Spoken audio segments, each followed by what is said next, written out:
ihe ọbụla ị na-emebu ezigbo ihe kara aka.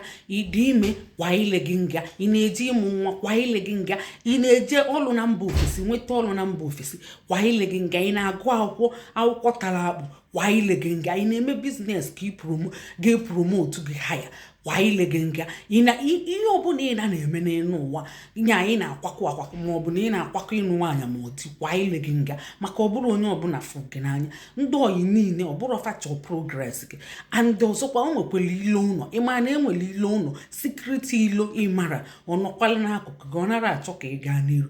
Rapịa mgbe ị gaa n'iru, ịgazia n'iru vom afụzi anya ịgagokwe n'iru. Rapịa ọ bụrụ ịdị ime 1 month ibido siba adị m ime ajọs m nọ test ya ga ugwu ya rapịa mgbe o buru afụkwana na o bugo.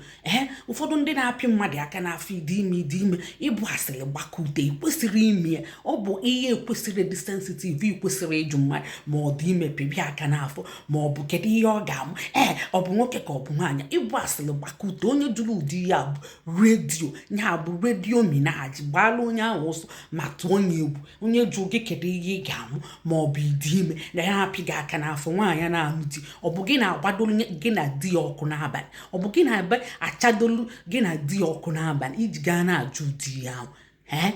Afa m bụ Lọlọ Nneka Ijelenze. Ọ bụ na mba Eliza ka m si na-ewetara unu ozi ọma. Ka emesịanụ.